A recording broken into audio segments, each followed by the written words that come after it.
Lolo, takbo! Ang sigaw ng aking apo ang pumunit sa katahimikan ng aming pamilya sa cruise. Ang mga mata niya na namumutla sa takot ay nagmamakaawa sa akin na iwan ang marangyang liner na sabay naming sinakyan. Nagpasya akong makinig at iyon ang nagligtas sa aking buhay. Hindi kayo maniniwala sa gusto sanang gawin ng aking anak.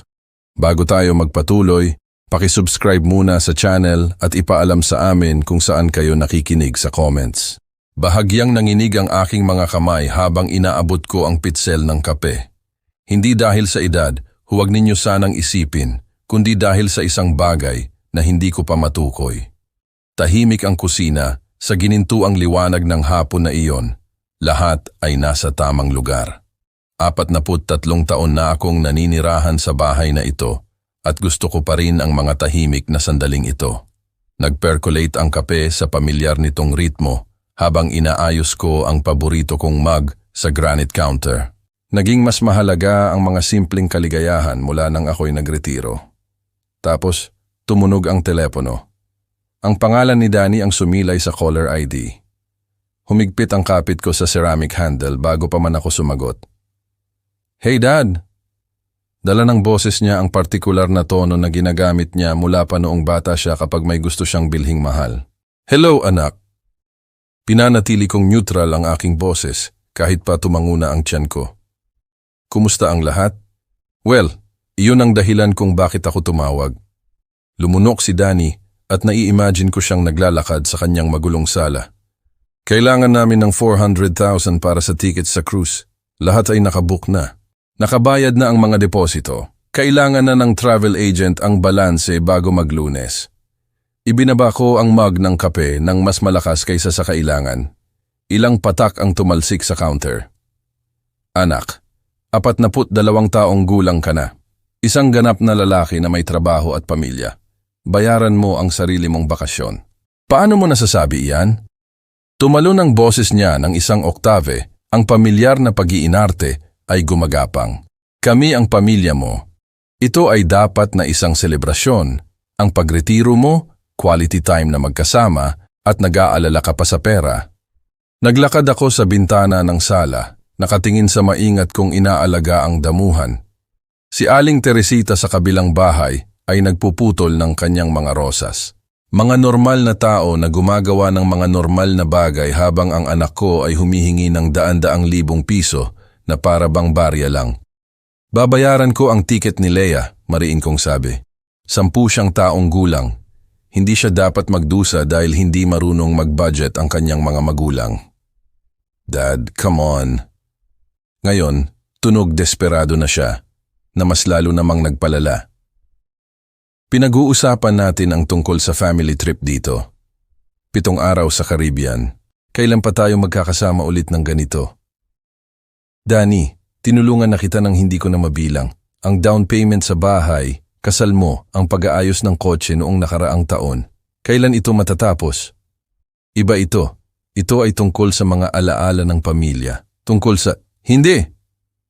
Lumabas ang salita ng mas matalas kaysa sa intensyon ko. "Ito ay tungkol sa pag-aasa mong tustusan ko ang estilo ng pamumuhay mo habang gumagastos ka ng pera na wala ka. Ililipat ko ang bahagi ni Leia sa travel agent ng direkta. Ikaw at si Elvira ang mag-ayos ng inyong sitwasyon." Ang katahimikan ay humaba, sapat na nagtataka ako kung binabaan na niya ako ng telepono. "Sige," sa wakas ay sabi niya.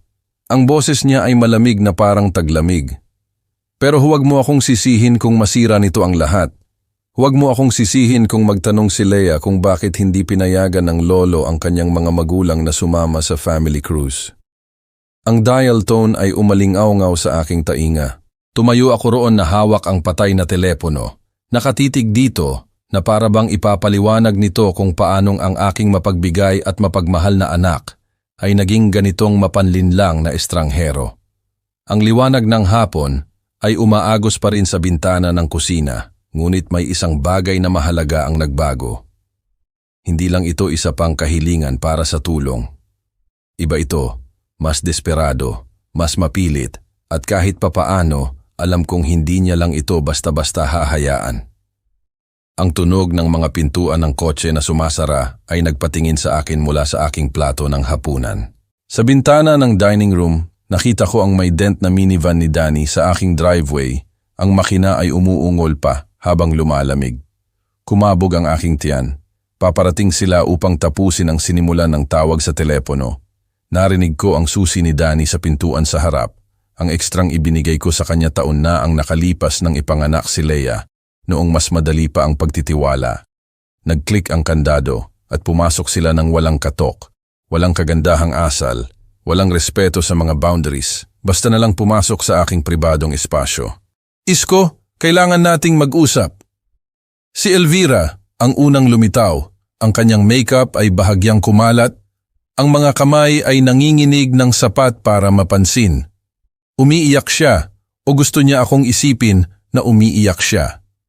Sumunod si Danny sa likod niya, pinupuno ang aking doorway ng kanyang katawan.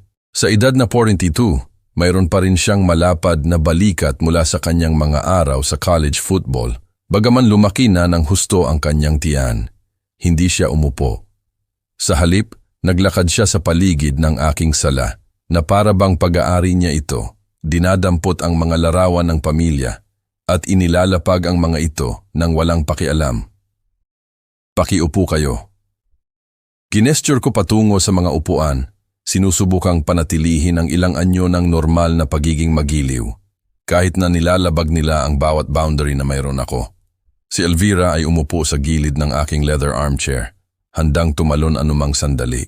Ang kanyang designer purse ay marahil mas mahal pa sa car payments ng karamihan ng mga tao, hawak-hawak sa kanyang kandungan na parang isang kalasag. Isko, kailangan mong maintindihan ang isang bagay. Ang boses niya ay perpektong pumutok. Ang mga luha ay namumuo sa kanyang asul na mga mata. Hindi kami humihingi ng pera para sa bakasyon. Nalulunod kami. Tumigil si Danny sa paglalakad ng direkta sa harap ng aking sofa. Nakatayo sa akin habang nakaupo ako. Ang dinamika ng kapangyarihan ay malinaw at sadyang ginawa. May utang kaming 2,500,000. Patuloy ni Elvira, dinadab ang kanyang mga mata gamit ang tissue na hinugot niya kung saan. Mga credit card, mga utang, ang pangalawang mortgage, pinutol ng kumpanya ni Danny ang kanyang istruktura ng komisyon noong nakaraang taon at kami lang nahuli kami. 2,500,000. Ang bilang ay tumama sa akin na parang isang pisikal na suntok. Paano ninyo hinayaan na maging ganoon kalala? Tanong ko, bagaman alam ko na ang bahagi ng sagot. Ang mga mamahaling kainan, ang mga designer clothes, ang luxury SUV na ipinagpalit nila noong nakaraang buwan. Hindi mahalaga kung paano, sabi ni Danny. Ang boses niya ay matalas. Ang mahalaga ay ayusin ito. Maaari naming i-consolidate ang lahat gamit ang personal loan, pero kailangan namin ng collateral, ang pirma mo sa aplikasyon, at ang 400,000 para sa cruise ay kasya sa plano na ito. Paano eksakto? Humigpit ang panga ni Danny. Kasi kailangan namin ng biyaheng ito, Dad, bilang isang pamilya, para ipakita kay Leia na maayos ang lahat, na hindi kami nagkakawatak-watak. Nagtatanong siya kung bakit madalas umiyak si Mommy. Ang paghikbi ni Elvira ay perpektong nasa oras. Bukod pa rito, dagdag ni Danny, ang boses niya ay bumaba ng mas mababa, mas nagbabanta. Kung hindi namin kayang sumama, baka dapat na lang ding manatili si Leia sa bahay. Ayaw namin na makonsensya siya dahil nagbabakasyon siya habang nawawalan ng bahay ang kanyang mga magulang. Ang manipulasyon ay sobrang lantaran, sobrang kalupitan na sa isang sandali ay hindi ako makapagsalita. Ginagamit ang aking apo bilang sandata laban sa akin. Huwag na huwag mong gagamitin ang batang iyan, tahimik kong sabi, bilang leverage. Pero nanalo na si Danny at alam naming lahat iyon. Hindi ko kayang tiisin ang pag-iisip na magdusa si Leia dahil sa mga pagkabigo ng kanyang mga magulang. Hindi ko kayang tiisin ang ideya na mawawalan siya ng isang bagay na dapat ay puro kagalakan. Naglakad ako sa buong silid patungo sa aking desk. Ang bawat hakbang ay parang pagsuko. Ang checkbook ay nakaupo sa tuktok na drawer kung nasaan ito palagi. Bahagyang nanginginig ang aking kamay habang isinusulat ko ang halaga. 400,000. Ito na ang huling pagkakataon, sabi ko habang pinunit ko ang tseke. Naintindihan mo ba ako? Ang huling pagkakataon na sasagipin kita? Hinablot ni Danny ang tseke bago pa man ako matapos magsalita. Halos hindi man lang tinitingnan ang halaga bago tiklupin ito sa kanyang pitaka. Salamat, Dad. Talaga? Ibig sabihin nito ay lahat. Ngunit naglalakad na siya patungo sa pintuan, si Elvira ay malapit sa likod niya. Walang pasasalamat, walang tunay na ginhawa, tanging ang kasiyahan ng pagkuha ng kanilang pinuntahan.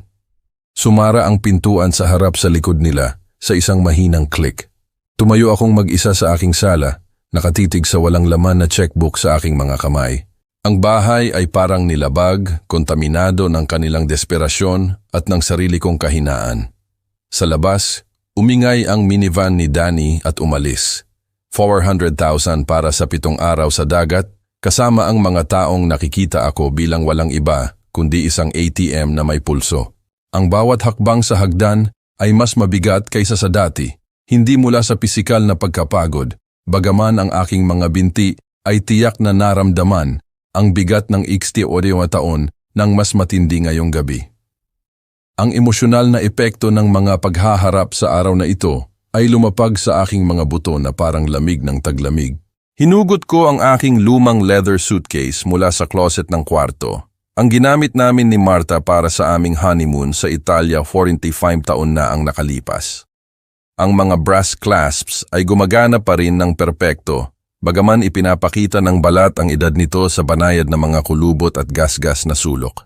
Ang pag-eempake ay palaging methodical para sa akin. Ang mga kamiseta ay nakatupi ng maayos. Ang mga pantalon ay nakasabit upang maiwasan ang mga kulubot.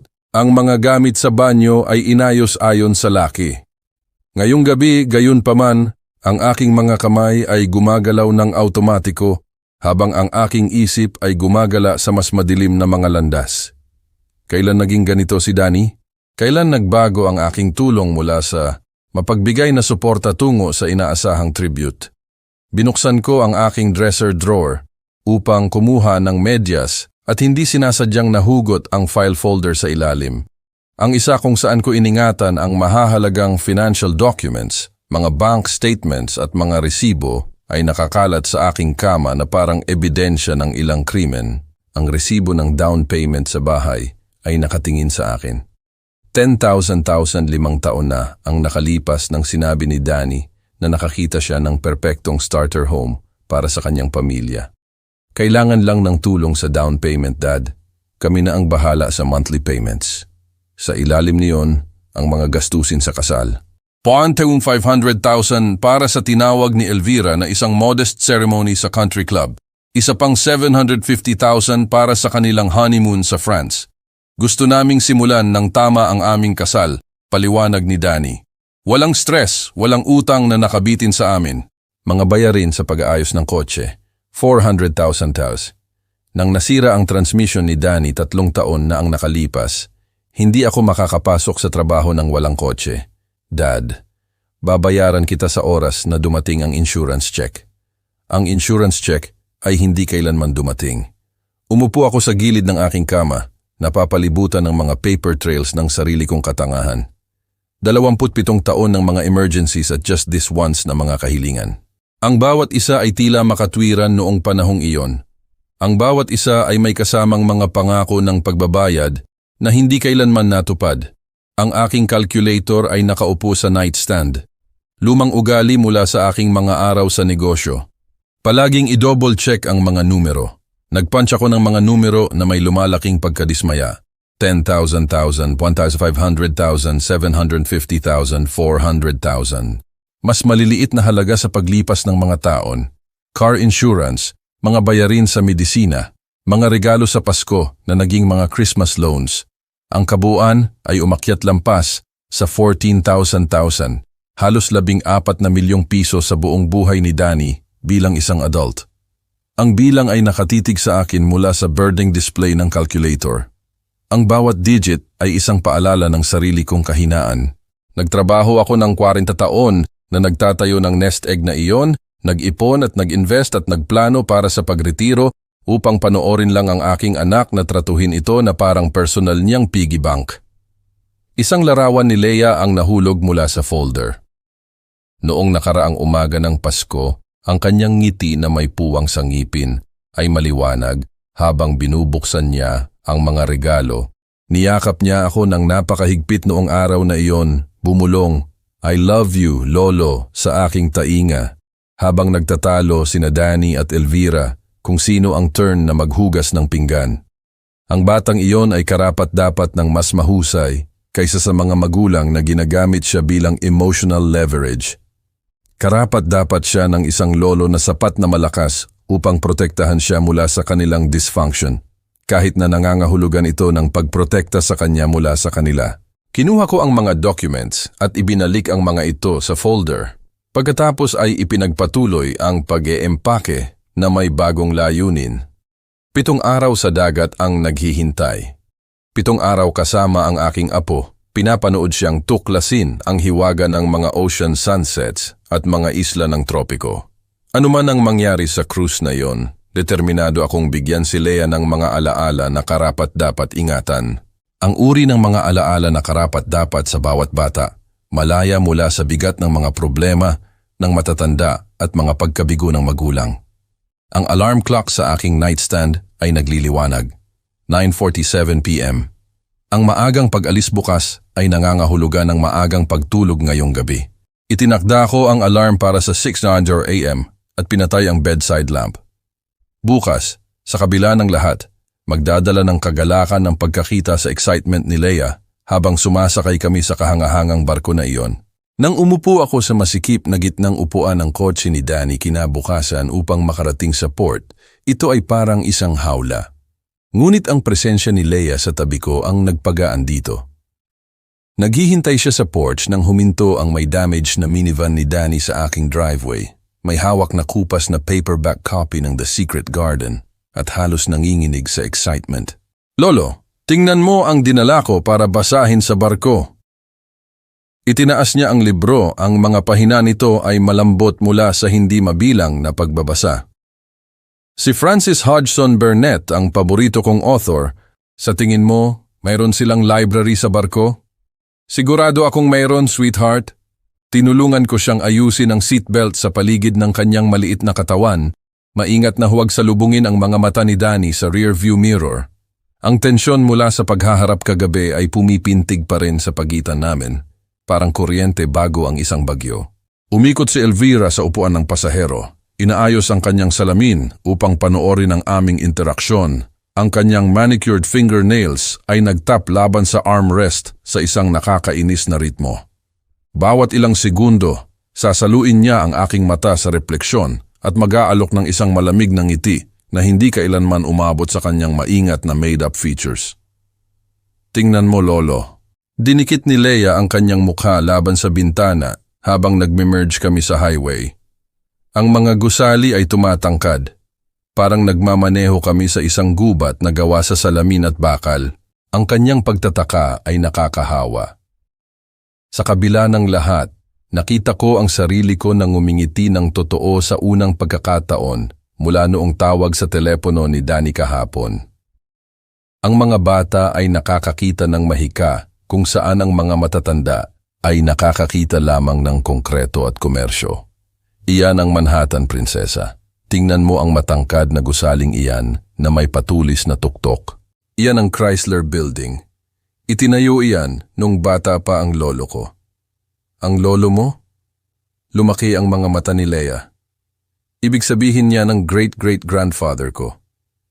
Buhay ba siya noong gumagala pa ang mga dinosaurs?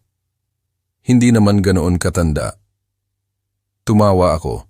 Ginulo ang kanyang maitim na buhok. Pero nakita niya ang mga unang sasakyan na nagmamaneho sa mga daan na lupa. Lumapot ang trapiko habang papalapit kami sa Brooklyn. Ang mga buko ni Danny ay namumuti laban sa manibela, ang jaw muscle ay kumikibot sa tuwing mayroong sumasalubong sa amin. Ang bigat ng 400,000 na tseke kahapon ay tila nagpipilit sa aming lahat sa iba't ibang paraan. Pabigat para sa akin, puot para sa kanya, pagkalkula para sa kanya. Mabibili ng pera ang maraming bagay, biglang sabi ni Elvira. Ang kanyang boses ay matamis na parang asukal, ngunit may mga labaha sa ilalim. Pero hindi nito mabibili ang tunay na pagmamahal, di ba, Isko? Ang komento ay tumama sa target nito ng perpekto. Gusto niyang malaman ko na nakikita niya ang aming relasyon ni Leia. Gusto niyang magtanim ng mga buto ng pagdududa tungkol sa pagmamahal ng aking apo. Mahal ko si Lolo kahit ano pa, malinaw at nagagalit na tinig ni Leia. Siya ang pinakamahusay na lolo sa buong mundo at walang kinalaman ang pera doon. Ang aking puso ay lumaki sa matinding proteksyon. Ang inosenteng batang ito ay hindi dapat ipagtanggol ang aming relasyon laban sa selos ng sarili niyang ina. Tama yan, sweetheart. Ikaw ang pinakamahalaga kong kayamanan, mas mahalaga kaysa sa lahat ng ginto sa mundo. Humigpit pa ang kapit ni Danny sa manibela. Sa salamin, pinanood ko ang kanyang ekspresyon na dumilim, habang napagtanto niya na ang katapatan ng kanyang anak ay hindi maaaring manipulahin o bilhin. Ito ay umiiral lamang, puro at walang pasubali. Ang amoy ng asin ng harbor ay nagsimulang sumala sa ventilation system ng van. Ang mga seagulls ay umikot sa itaas, sumisigaw ng kanilang magulo na mga kanta. Tumalon si Leia sa kanyang upuan habang ang malalaking cargo cranes ay pumasok sa tanawin na sinundan ng unang sulyap ng mga cruise ship smokestacks na tumataas na parang puting mga tore laban sa asul na kalangitan ng umaga. Iyan ba ang barko natin, Lolo? Iyan ba ang Ocean Majesty? Hindi pa prinsesa pero malapit na tayo. Ang mga buko ni Danny ay nanatiling puti na parang buto laban sa itim na manibela, habang sa tabi ko ang aking apo ay patuloy na nagkukuwento tungkol sa papalapit na maritime wonderland. Ang kaibahan sa pagitan ng kanyang dalisay na kagalakan at ng kanyang halos hindi mapigilang galit ay nagpatigas sa aking dibdib sa foreboding. Ang ginhawa ng paglabas sa nakakasakal na minivan na iyon ay parang paglabas mula sa isang kuweba patungo sa sikat ng araw. Ang aking mga binti ay pinahahalagahan ang pag-inat pagkatapos ng 90 minuto ng tensyon at masikip na posisyon. Sa paligid namin, ang cruise terminal ay bumubulusok sa excited chatter ng mga pamilya na nagtutulak ng mga maleta at nagtuturo ng mga kamera sa lahat ng bagay. Ngunit walang makakapaghanda sa akin para sa unang sulyap ng Ocean Majesty sa pamamagitan ng floor-to-ceiling windows ng terminal. Naku po, bulong ko. Hiniram ang isa sa paboritong ekspresyon ng aking ama. Ang barko ay tumaas ng pimpi na palapag sa itaas ng harbor. Ang puting hull nito ay kumikinang na parang sariwang niyebe laban sa asul na kalangitan ng Abril. Ang mga elegant balconies ay nakakalat sa haba nito na parang alahas sa damit ng isang grand dame. Sa tuktok, ang maraming swimming pools ay kumikinang sa sikat ng araw ng umaga habang ang maliliit na figura ay gumagalaw sa mga decks. Lolo, hindi ito barko. Ito ay isang lumulutang na palasyo. Hinawakan ni Leia ang aking kamay. Ang kanyang paperback ay nakalimutan sa kabilang kapit niya. Ilang tao ang kayang magkasya sa isang bagay na ganoon kalaki? 3,000 pasahero ayon sa brochure. Pinisil ko ang kanyang maliliit na daliri. Kasama ang 1,500 crew members upang alagaan ang lahat. Lumapit sina Danny at Elvira kasama ang aming mga maleta. Ang kanilang mga ekspresyon ay naghahalo ng pagkamangha sa isang bagay na mas mahirap tukuyin. Ang mga mata ni Danny ay patuloy na nagkalkula ng mga gastos.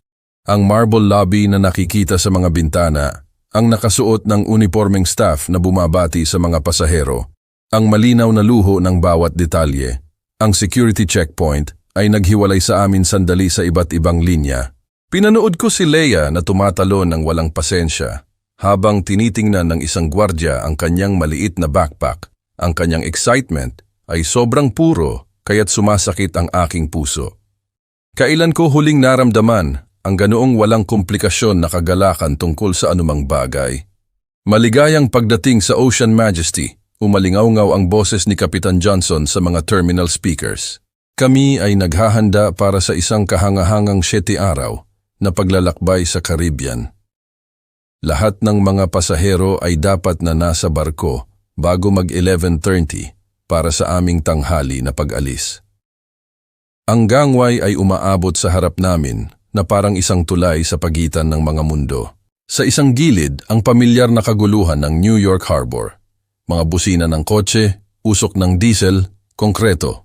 Sa kabilang banda, isang lumulutang na santuwaryo ng luho at paglilibang. Ang aming mga sapatos ay tumunog laban sa metal walkway habang tumatawid kami sa tubig ng harbor. Mahigpit na hawak ni Leia ang aking kamay, hindi dahil sa takot, kundi dahil sa labis na excitement. Ang simoy ng dagat ay nagdadala ng asin at posibilidad. Mr. Reyes! Isang malutong na steward na nakasuot ng napakatalinong puting uniforme ang bumati sa amin sa pasukan. Ang kanyang name tag ay nakasulat, Roberto Francisco Reyes, Party of 4. Tama iyan. Napakaganda, Mr. Francisco Reyes. Mayroon kang ocean view suite sa Deck 8, starboard side. Mr. Danilo Reyes, ang iyong interior stateroom ay nasa Deck 5. Binigyan niya kami ng iba't ibang kulay na keycards. Ang mga elevator banks ay malinaw na minarkahan. Gusto ba ninyo ng tulong sa paghahanap ng inyong mga accommodations? Ang pagkakaiba ng klase ay banayad ngunit hindi mapagkakamalan. Ang suite ni Isko kumpara sa interior cabin ni Danny. Premium accommodations na iginiit kong bayaran kumpara sa standard rate. Iyon lang ang kayang bayaran ng budget ni Danny. Kahit na sa tulong ko. Kaya naming hanapin ang aming daan, sabi ni Danny ng matigas. Ibinulsa ang kanyang plain na puting keycard habang hawak ko ang may gintong gilid. Ang pagsakay sa elevator ay naghiwalay sa amin pansamantala. Iba't ibang palapag, iba't ibang mundo sa loob ng lumulutang na lungsod na ito. Nang makarating kami ni Leia sa Deck 8, napasinghap siya sa malalawak na corridors, ang artwork, ang banayad na luho ng lahat mula sa carpet hanggang sa mga ceiling fixtures. Ang aking suite na pintuan ay bumukas sa isang sitting area na may floor-to-ceiling windows na tanaw ang harbor. Ngunit ang tunay na kayamanan ay ang pribadong balcony. Lolo, halika tingnan mo ito. Natuklasan ni Leia ang sliding door at lumabas. Makikita natin ang buong harbor mula rito. Tingnan mo. Nandoon ang Statue of Liberty na kumakaway sa atin. Sumama ako sa kanya sa makitid na balkoni. Nilalanghap ang simoy ng asin at pinapanood ang trapiko ng harbor na gumagalaw sa paligid namin na parang isang choreographed dance. Ang mga tugboats ay gumagabay sa mga cargo vessels habang ang mas maliliit na craft ay dumadart sa pagitan ng mga higante.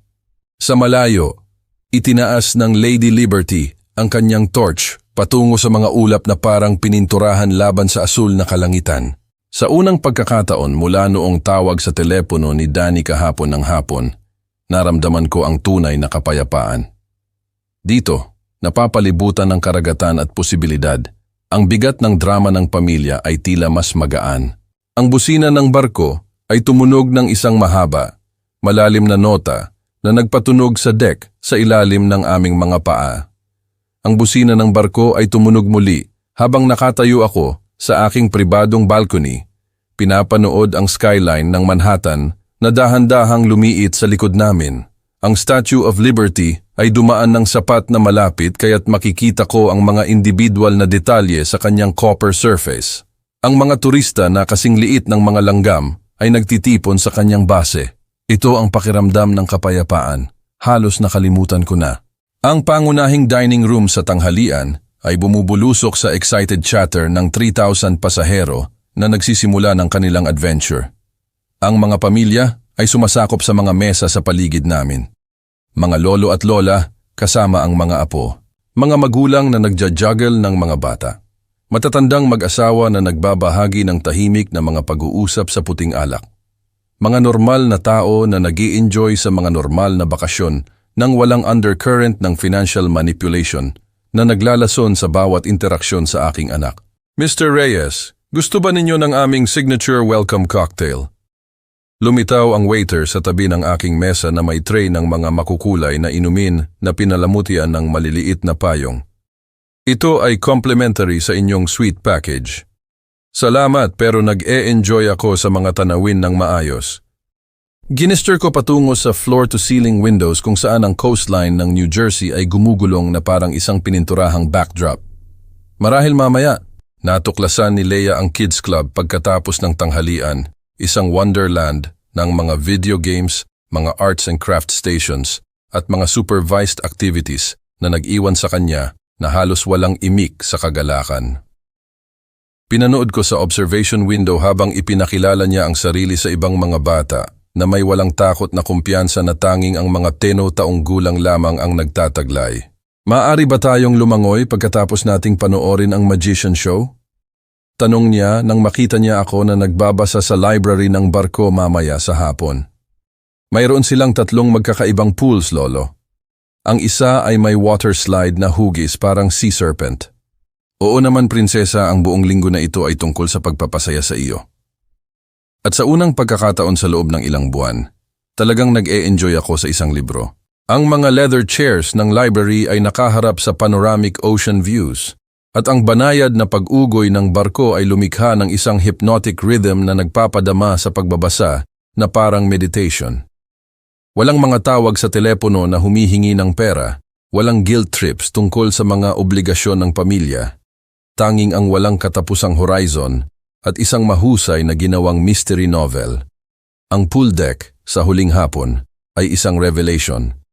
Nag-splash si Leia sa mababaw na dulo habang pinangangasiwaan ko mula sa isang cushioned deck chair na mangha sa engineering na kinakailangan upang likhain ang lumulutang na resort na ito. Ang maraming antas ng mga pools, hot tubs at mga lounging areas ay umabot sa lapad ng barko, lahat habang gumagalaw kami sa Atlantic swells sa 23 knots. Sir, ang afternoon tea service ay available sa Skydeck. Ipinaalam sa akin ng isang crew member habang nagpa-practice si Leia ng kanyang backstroke. Mga sariwang scones, finger sandwiches at mga ocean views na hindi kayo maniniwala. Ang sibilisadong luho ng afternoon tea ay parang paghakbang pabalik sa isang mas magandang panahon.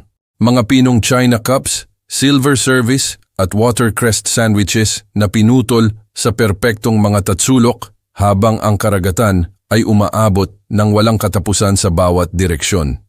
Hindi ko napagtanto kung gaano karaming stress ang dala ko hanggang sa nagsimula itong bumangon mula sa aking mga balikat na parang ulap sa umaga.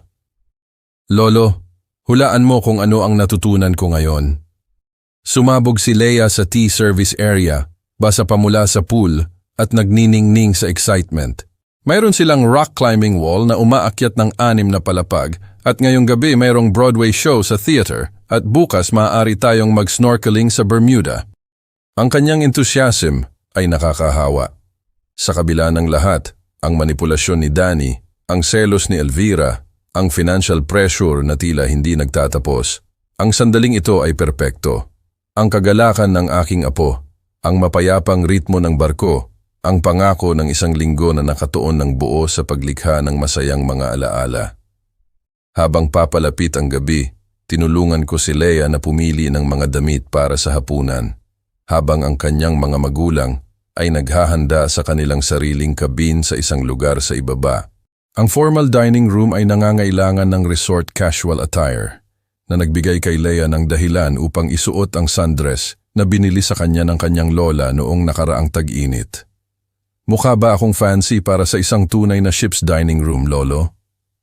Mukha kang isang prinsesa, sweetheart. Ang pinakamagandang prinsesa sa 7 dagat.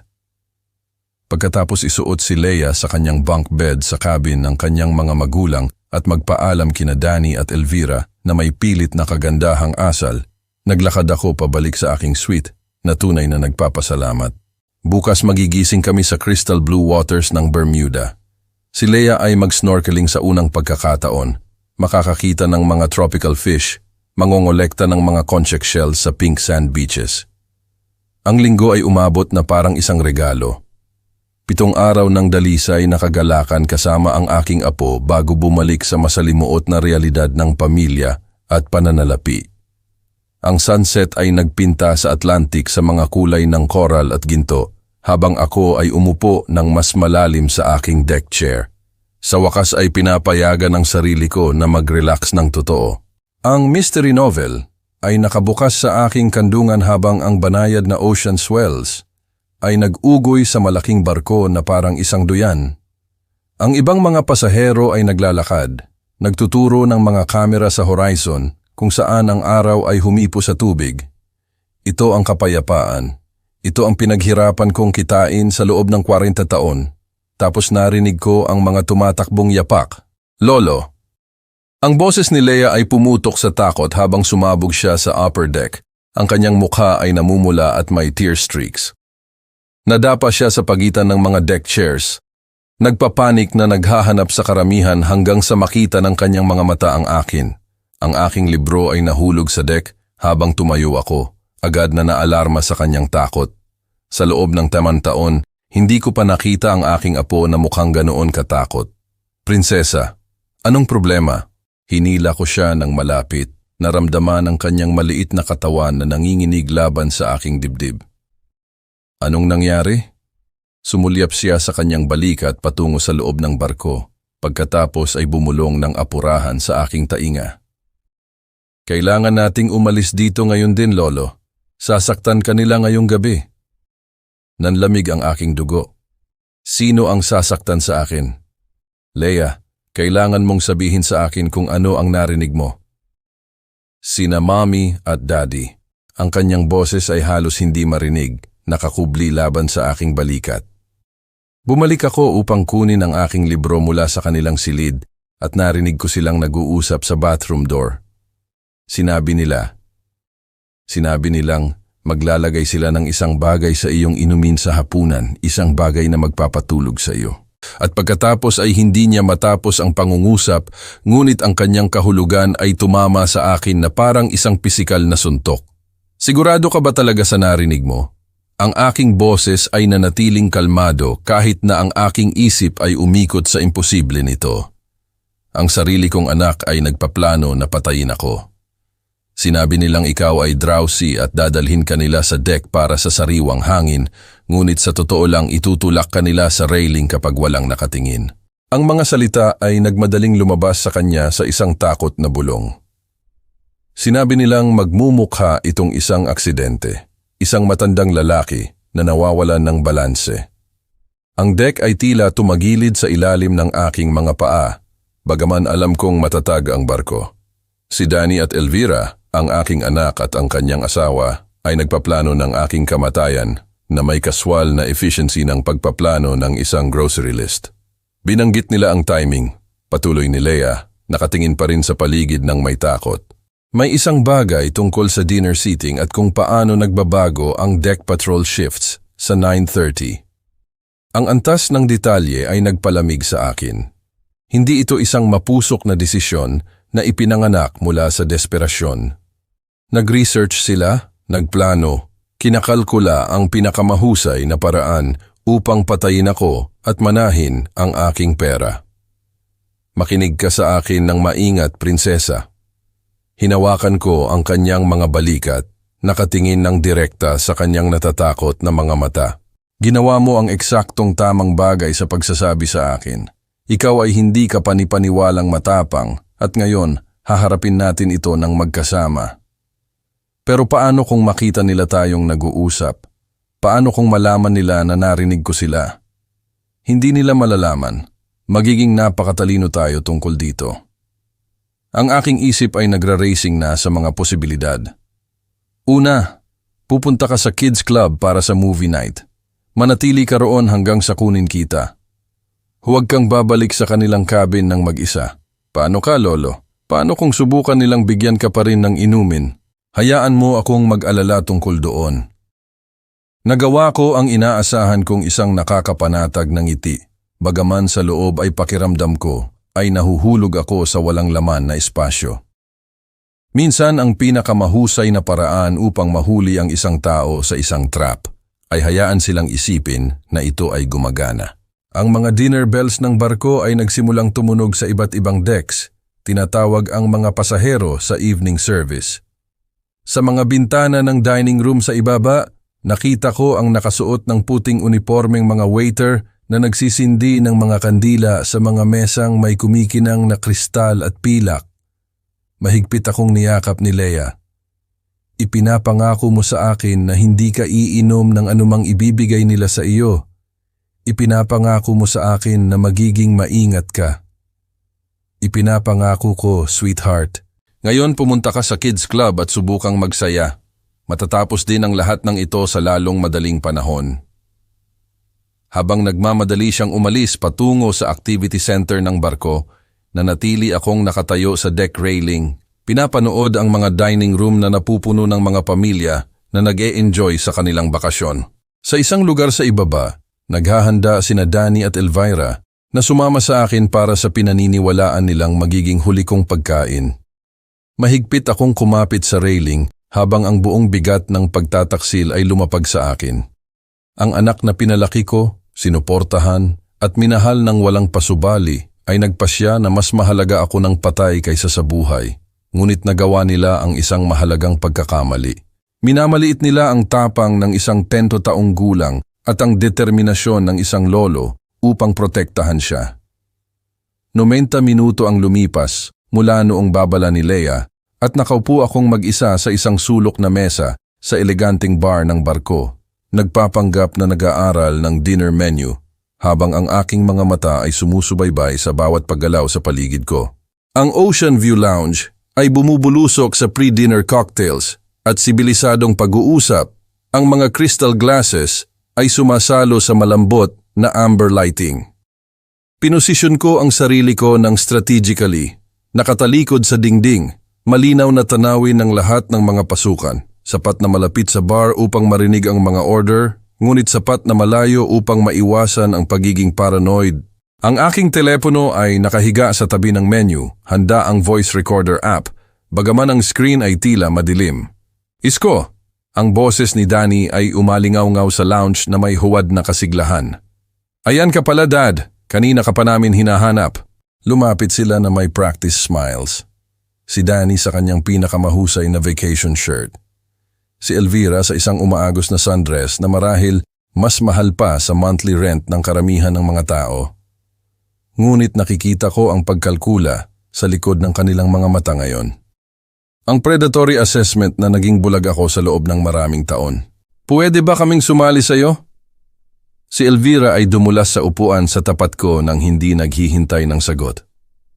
Naisip namin na magiging masarap na mag-inuman ng magkasama bago ang hapunan, parang isang tamang family vacation. Sige. Senyas ni Danny ang bartender na may isang autoritatibong kaway. 3 martinis pakiusap, Grey Goose, extra dry, tulad ng palaging ini-order ng aking dad. Tumango ang bartender at nagsimulang maghanda ng mga inumin, ngunit may isang bagay sa tono ni Danny ang nagpakilabot sa aking balat. Masyadong tiyak, masyadong mapilit. Hindi ako kailanman naging particular tungkol sa mga vodka brands at alam iyon ni Danny. Sa totoo lang, sabi ko ng kaswal, sinasara ang menu. Pakiramdam ko ay medyo nasusuka ako mula sa paggalaw ng barko ngayon. Sa tingin ko, laktawan ko na lang ang alak at mananatili sa ginger ale. Ang ngiti ni Danny ay nawalan ng balanse sa loob lamang ng isang bahagi ng isang segundo. Halika na, Dad. Isang martini lang para sa family harmony. Ang huling family time na marahil ay mayroon tayo, dagdag ni Elvira sa kung ano ang marahil ay naisip niyang makabuluhang damdamin. Sino ang nakakaalam kung kailan pa tayo magkakasama ulit ng ganito? Ang kabalintunaan ng kanyang mga salita ay magiging madilim na nakakatawa kung ang sitwasyon ay hindi ganoon katakot. Tama siya. Maaari itong maging huli naming pagkakataon na magkasama, ngunit hindi para sa mga dahilan na nagpapanggap siya. Salamat, pero ang tiyan ko ay gumugulo sa akin mula pa noong tanghalian. Ginesture ko patungo sa aking midsection nang humihingi ng paumanhin. Ang sea legs ay hindi na tulad ng dati sa edad ko. Humigpit ang panga ni Danny, halos hindi na makita. Dad, isang inumin lang para sa family harmony. Ang presyon sa kanyang boses ay hindi mapagkakamalan ngayon. Kailangan niya akong inumin ng martini na iyon. Kailangan niya ito ng desperado upang patuloy na magtulak sa kabila ng aking malinaw na pagtanggi. Ang pagkaunawa na sinusubukan akong lasunin ng aking anak ay tumama sa akin ng bago. Bagaman pinanatili kong neutral ang aking ekspresyon. Paano ito sa halip? Tumayo ako. Hinuhugot ang aking pitaka. Hapunan ay sa akin ngayong gabi. Pareho kayong umorder ng anumang gusto ninyo. Mag-celebrate ng maayos. Maglalakad ako para mawala ang pagduduwal na ito at makikipagkita sa inyo sa dining room. Bago sila makapagprotesta pa, nag-iwan ako ng sapat na pera sa mesa upang bayaran ang kanilang mga inumin at naglakad patungo sa labasan ng lounge. Sa likod ko, narinig ko ang nabigo na paghinga ni Danny at ang matalas na bulong ni Elvira. Nagiging mahirap siya. Ginawa kong tila patungo ako sa mga elevator, ngunit sa halip ay yumuko sa corridor na patungo sa mga guest cabin areas. Ang kanilang interior stateroom ay nasa deck 5 at ang layout ng barko ay ginawa itong madali upang iposisyon ang sarili ko malapit sa kanilang pintuan nang hindi halata. Sa pamamagitan ng manipis na mga dingding, ang kanilang mga boses ay malinaw na dala sa sandaling bumalik sila sa kanilang kabin 20 minuto mamaya. May hinala siya, sabi ni Elvira, ang kanyang boses ay matalas sa pagkabigo. Nakita mo ba kung paano niya tinanggihan ang inumin? Hindi siya kailanman tumanggi sa alak noon. Baka talagang masama lang ang pakiramdam niya mula sa barko. Huwag kang maging naive, Danny. Naglalayag na ang tatay mo noon. Hindi siya nasusuka sa dagat. May tumunog laban sa isang mesa. Marahil isang baso na ibinaba ng malakas. Kailangan nating maging mas direkta. Anong ibig mong sabihin? Ngayong gabi, sa kanyang karaniwang paglalakad sa deck, alam mo palagi siyang naglalakad sa paligid ng Ten Guasi upang tingnan ang mga bituin. Ang patrol shift ay nagbabago sa 9:30 tulad ng plinano natin. 15 minuto na may minimal na security coverage. Bahagyang nanginginig ang aking mga kamay. Habang ino-activate ko ang voice recorder ng aking telepono, hawak ito malapit sa dingding. Itulak mo siya. Ang boses ni Danny ay halos hindi marinig. Iyan na lang ang tanging paraan ngayon. Gawin itong mukhang nadulas siya sa basang deck. Tragic accident. Matandang lalaki ang nawawalan ng balanse. Ang insurance ay magbabayad at mamana natin ang lahat sa loob ng 6 na buwan. Sapat na ang narinig ko. Higit pa sa sapat. Bumalik sa aking suite, nireplay ko ang recording ng 3 beses. Ang bawat playback ay nagpapahirap sa realidad. Ang boses ng aking anak ay tinatalakay ang aking pagpatay na may parehong tono na marahil ay ginagamit niya upang magplano ng isang grocery shopping trip. Ang life jacket na nakabitin sa aking closet ay nakakuha ng aking mata habang naglalakad ako sa maliit na seating area. Akala nila ay nangangaso sila ng isang walang magawa na matandang lalaki. Wala silang ideya na ang matandang lalaki ay nangangaso na sa kanila. Ang harbor pilot boat ay gumabay sa amin sa mga coral reefs na pumapalibot sa Hamilton. Habang nakatayo ako sa rail ng barko, pinapanood ang pink sand beaches ng Bermuda at mga pastel houses na lumalaki. Ang aking escape bag ay nakatago sa likod ng isang life preserver rack. Puno ng mga essentials at ang naitala na ebidensya ng murder plot ng aking anak. 14 oras ang lumipas mula noong nalaman ko ang katotohanan.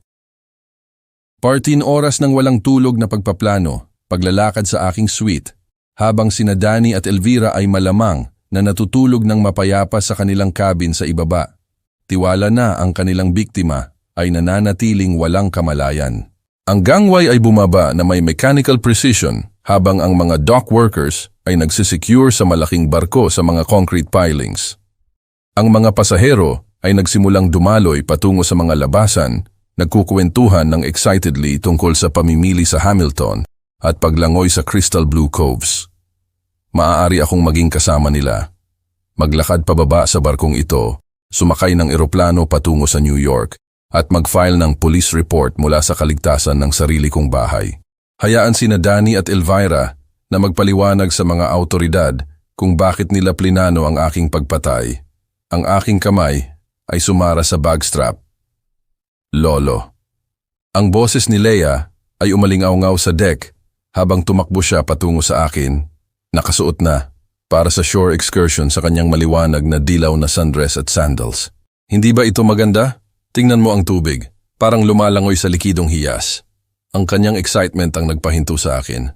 Sa likod niya, makikita ko ang ibang mga pasahero na bata na tumatalon sa pag-asa. Mga pamilya na naghahanda para sa isang araw ng snorkeling at beach exploration. Normal na mga pamilya, malulusog na pamilya kung saan ang mga lolo at lola ay hindi tumatakas mula sa mga murderous children. Prinsesa, kailangan kong asikasuhin ang ilang business matters sa shore. Ang kasinungalingan ay masarap, boring grown-up stuff. Sumama ka sa iyong mga magulang at magsaya. Ang kanyang mukha ay agad na nalaglag. Pero nangako ka na mag-snorkeling tayong magkasama. Sinabi mong ipapakita mo sa akin kung paano makahanap ng mga conch shells. Alam ko, sweetheart. Pero minsan ang mga responsibilidad ng matatanda, hindi. Ang salita ay sumabog mula sa kanya na may nakakagulat na lakas.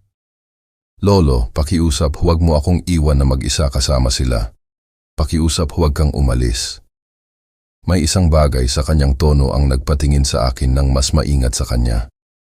Takot. Ang parehong takot na nakita ko kahapon nang binalaan niya ako tungkol sa lason. Sasaktan kanila kung wala ako rito upang pigilan sila. Bulong niya, hinawakan ang aking kamay gamit ang parehong kamay niya. At kung umalis ka, sino ang magpoprotekta sa akin? Ang tanong ay tumama sa akin na parang isang pisikal na suntok. Sa aking desperasyon upang iligtas ang sarili ko, nakalimutan ko ang pinakamahalagang katotohanan. Si Leia ay mananatiling nakulong sa barkong ito kasama ang 2 tao na nagpatunay na sila ay may kakayahang pumatay. Mga taong maaaring magpasya na ang isang 10 taong gulang na saksi ay masyadong mapanganib upang panatilihing buhay. Ang aking escape bag ay biglang naramdaman na parang isang coward solution. Tama ka, prinsesa. Lumuhod ako sa eye level niya. Hindi ako pupunta kahit saan. Magkasama tayo dito, tandaan mo. Pero paano ang panganib? Paano ang plano nila? Minsan ang pinakamahusay na paraan upang harapin ang mga bully ay tumayo laban sa kanila sa halip na tumakas. Mahinahon kong pinisil ang kanyang mga kamay. At minsan ang mga matatanda ay kailangang matuto na may mga kahihinatnan para sa paggawa ng masamang pagpili. Lumabas sina Danny at Elvira mula sa loob ng barko, nakasuot para sa sarili nilang shore excursion. Nakita nila kami malapit sa gangway at nakita ko silang nagpalitan ng makabuluhang sulyap. Lumapit si Danny na may karaniwan niyang pilit na kasiglahan. Hindi ka pupunta sa shore, Dad. Ang Bermuda ay dapat na spectacular. Nagbago ang isip ko. Sa tingin ko, mag-e-enjoy ako sa mga amenities ng barko habang hindi ito masikip. Isa pang sulyap sa pagitan nila. Nagre-recalculate sila. Inaayos ang kanilang mga plano batay sa aking hindi inaasahang desisyon na manatili sa barko. Well, aalis na kami upang tuklasin ang Hamilton, masiglang inihayag ni Elvira. Dapat bumalik kami sa Puerto Hira para sa pag-alis. Habang naglalakad sila pababa sa gangway patungo sa shore, pinanood ko sa binoculars mula sa upper deck. Tumigil sila sa dock, ang mga ulo ay malapit na magkasama sa matinding pag-uusap. Nagpaplano, nag-iistratehiya, nagpapasya kung paano haharapin ang hindi inaasahang pag-uugali ng kanilang biktima. Mr. Reyes, isang nakasuot ng unipormeng opisyal ang lumapit. Si Security Chief Michael Smith ayon sa kanyang name tag. Mid-30s, alerto ang mga mata, ang uri ng karampatang authority figure na inaasahan kong makita. Naniniwala akong gusto ninyo akong kausapin tungkol sa isang security matter. Tumawag ako sa ship security 20 minuto kanina, nagkiklaim ng mga alalahanin tungkol sa kaligtasan ng pasahero. Ngayon pinapanood sina Danny at Elvira na nawawala sa mga abalang kalye ng Hamilton. Naramdaman ko ang unang pag-iinit ng tunay na kumpiyansa mula nang magsimula ang bangungot na ito. Oo, Officer Smith, mayroon akong napakaseryosong bagay na dapat talakayin sa iyo. Isang bagay na kinasasangkutan ng mga banta sa kaligtasan ng pasahero mula sa mga individual na naniniwala na maaari silang gumawa ng mga krimen sa dagat ng walang mga kahihinatnan. Ang mga ngaso ay malapit ng maging hinahanap at sina Danny at Elvira ay walang ideya na ang kanilang maingat na plinanong pagpatay ay malapit ng maging sarili nilang trap. 2 oras pagkatapos ng aking desisyon na manatili at lumaban, naglakad ako ng may layunin patungo sa ship's bridge. Ang aking maliit na voice recorder ay mabigat sa aking jacket pocket. Ang ebidensya ng murder plot ng aking anak ay magliligtas sa aking buhay o magpapamukha sa akin na isang delusional na matandang lalaki. Ngunit ang panonood kina Danny at Elvira na nawawala sa mga kalye ng Hamilton habang nanatili ako sa barko ay nagpakristal ng isang bagay sa loob ko. Tapos na akong maging biktima. Kapitan Johnson, kumatok ako sa mga pribadong quarters na katabi ng bridge. Francisco Reyes mula sa Suite 8A. Kailangan kong talakayin ang isang seryosong passenger safety matter. Ang kapitan ay isang weathered man sa kanyang 50s na may uri ng matatag na gray eyes na nakakita ng lahat ng maibabato ng karagatan sa isang barko. Ginesture niya ako patungo sa isang leather chair sa tapat ng kanyang desk. Malinaw na umaasa sa ilang minor na reklamo tungkol sa cabin service o kalidad ng pagkain. Ano ang maitutulong ko sa iyo, Mr. Reyes? Inilagay ko ang aking telepono sa kanyang desk at pinindot ang play. Ang naitala na boses ni Danny ay pumuno sa maliit na kabin, ngayong gabi sa deck. Itulak mo siya sa huling paglalakad. Ang insurance ay magbabayad at mamana natin ang lahat sa loob ng X na buwan. Ang ekspresyon ni Kapitan Johnson ay nagbago mula sa magalang na atensyon patungo sa matalas na focus.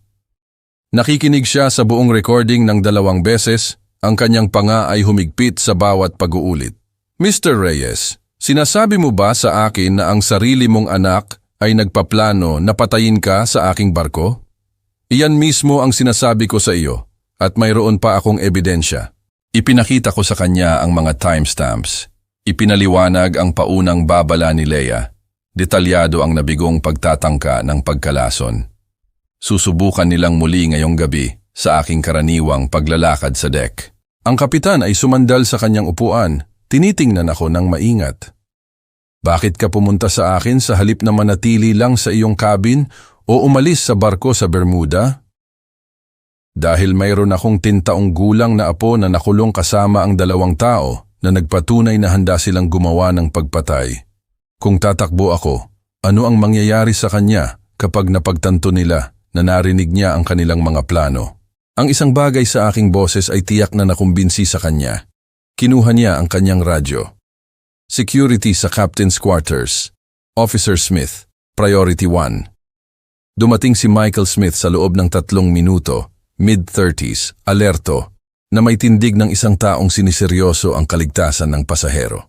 Pinatugtog ni Kapitan Johnson ang recording muli habang ipinaliwanag ko ang sitwasyon ng detalyado. Sir, ito ay attempted murder conspiracy, sabi ni Officer Smith nang may pagkaseryoso. Dapat nating kontakin agad ang mga autoridad. Hindi. Ang salita ay nagulat kahit ako sa pagiging pinal nito. Sir, naisip ko si Leia, natutulog sa kanyang bunk bed, inosente sa kaalaman na ang kanyang mga magulang ay sumubok na gumawa ng pagpatay. Officer Smith, ano ang mangyayari sa aking apo kung ang kanyang mga magulang ay arestuhin at makulong? Malamang na ilalagay siya sa protective services hanggang sa magawa ang mga kaayusan ng pamilya. 10 siyang taong gulang. Sapat na ang trauma na pinagdaanan niya nang hindi nawawala ng mga magulang sa bilangguan. Sumandal ako sa aking upuan. Anong mga alternatibo ang mayroon tayo? Sumimangot si Officer Smith. Si Kapitan Johnson ay may autoridad na ikulong ang mga pasahero sa quarters para sa natitirang bahagi ng biyahe. Ngunit ang attempted murder ay isang seryosong krimen, Mr. Reyes. Nabigo sila. Buhay ako at walang pinsala. Minsan ang hustisya ay tungkol sa prevention kaysa sa parusa. Mula sa holding area ay dumating ang boses ni Danny. Ito ay lahat ng kasinungalingan. Hindi kami kailanman sumubok na saktan ang sinuman. Ang matandang lalaki na iyon ay nagmamanipulate sa lahat. Tiningnan ako ni Officer Smith nang nagtatanong. Sigurado ka ba sa desisyon na ito? Officer, gumugol ako ng 40 taon sa mga negosasyon sa negosyo. Minsan nanalo ka sa pamamagitan ng pagsira sa iyong kalaban. Minsan nanalo ka sa pamamagitan ng pagtiyak na hindi ka na nila kailanman mababantaan muli. Tumayo ako ng dahan-dahan. Naramdaman ang bawat isa sa aking 78 taon. Ikulong sila sa kanilang kabin para sa natitirang bahagi ng cruise. Iban sila mula sa anumang shared spaces. Gusto ko lang mag-enjoy ng 3 araw pa kasama ang aking apo bago kami bumalik sa port. At pagkatapos ng cruise. Pagkatapos ng cruise, magkakaroon sila ng napakaseryosong mga desisyon na gagawin tungkol sa kanilang kinabukasan, kasama o wala ako sa loob nito. Ang sumunod na umaga ay nagdala ng crystalline Caribbean waters at sikat ng araw na umaagos sa aking suite windows. Nakita ko si Leia sa Kids Club Breakfast Buffet, nagkukwentuhan ng excitedly sa mga bagong kaibigan tungkol sa plinano ng mga activities ng araw. Lolo, tumakbo siya upang yakapin ako. Ang kanyang mukha ay maliwanag sa 10 taong gulang na kagalakan. Maaari ba tayong mag-snorkeling ngayon? Sabi ng activity director, ang reef dito ay may parrotfish. Oo naman, prinsesa. Ikaw lang at ako ngayon. Paano sina mommy at daddy? Masama pa rin ba ang pakiramdam nila? Lumuhod ako sa eye level niya. Pinipili ang aking mga salita ng maingat. Kailangan nilang magpahinga sa kanilang cabin sa loob ng ilang araw. Doctor's orders. Pero ibig sabihin niyan ay makakakuha tayo ng extra adventure time na magkasama. Ang kanyang mukha ay lumiwanag sa dalisay na kaligayahan na tanging ang mga bata lamang ang makakaramdam tungkol sa hindi inaasahang mga treats. Kami lang? Talaga? Kami lang. Ang natitirang 3 araw ng aming cruise ay naging eksakto kung ano ang inaasahan ko noong nagsimula ang paglalakbay na ito. Mahalagang oras kasama ang aking apo. Pinapanood siyang tuklasin ang mga hiwaga ng mga tropical fish at coral gardens. Tinuturuan siyang maglaro ng shuffleboard sa deck ng barko. Nagbabasa ng magkasama sa library habang ang mga ocean waves ay gumugulong ng walang katapusan sa mga bintana. Sina Danny at Elvira ay nanatiling nakakulong sa kanilang interior cabin. Ang mga pagkain ay inihatid sa pamamagitan ng room service, isolated mula sa kagalakan at kagandahan na pumapalibot sa kanila. Paminsan-minsan, sisilipin ko sila sa kanilang porthole window. Si Danny ay naglalakad ng galit habang si Elvira ay nakatingin sa kanyang telepono. Marahil ay kinakalkula ang kanilang nauubos na mga pagpipilian. Sa aming huling umaga, habang ang skyline ng Manhattan ay lumitaw sa horizon, tumayo kami ni Leia sa rail ng barko. Pinapanood ang sunrise na nagpinta sa kalangitan sa mga kulay ng coral at ginto. Lolo, ito ang pinakamahusay na bakasyon kailanman, sabi niya, sumandal sa aking gilid. Mas mahusay pa sa inimagine ko. Para sa akin din, sweetheart. Para sa akin din. Naramdaman ko ang emergency whistle pa rin sa aking bulsa, isang paalala kung gaano kami kalapit sa pagkawala ng lahat. Ngunit hindi kami natalo. Nanalo kami. Hindi sa pamamagitan ng paghihiganti o pagkawasak, kundi sa pamamagitan ng proteksyon ng kung ano ang pinakamahalaga. Habang ang barko ay dumaong sa Manhattan at ang mga pasahero ay nagsimulang magtipon ng kanilang mga maleta, pinanatili ko ang isang kamay sa balikat ni Leia at ang isang mata sa mga security officers. Sinasamahan sina Danny at Elvira sa isang hiwalay na labasan. Haharapin nila ang sarili nilang mga kahihinatnan sa sarili nilang oras. Ngunit ang maliit na batang babae sa tabi ko ay lalaki na alam na pinili ng kanyang lolo ang pag-ibig kaysa sa paghihiganti, awa kaysa sa hustisya, at family bonds kaysa sa mapait na kasiyahan ng parusa. Minsan ang pinakamalaking tagumpay ay ang pag-alam kung kailan hindi sisirain ang iyong mga kaaway, kundi tiyakin lamang na hindi na nila kailanman masasaktan ang mga taong mahal mo. Ang araw ay ganap ng sumikat ngayon, pinapainit ang aming mga mukha habang patungo kami sa anumang darating. Kung gusto ninyo ang kwentong ito, paki-like ang video na ito, mag-subscribe sa channel at ibahagi ang inyong mga impression sa kwentong ito sa mga comments. Upang makinig sa susunod na kwento, i-click ang box sa kaliwa. Salamat sa panonood. At doon nagtapos ang paglalakbay. Sa dock ng Manhattan, hawak ko ang apo ko. Nakita ko silang iginagabay palabas, walang hiya pa rin. Sila ay haharap sa kanilang consequences sa tamang panahon. Ang panalo ko, hindi revenge, kundi ang protektahan si Leia. Ang batang ito, matututo siyang ang pagmamahal at awa ay mas mahalaga kaysa sa justice. Pera? Hindi iyan ang nagpapabago sa lahat. Ito ay pagpili. Pinili ko ang pamilya. I-like at i-share ang video na ito, mga kasama. Mag-subscribe para sa susunod na kwento ko.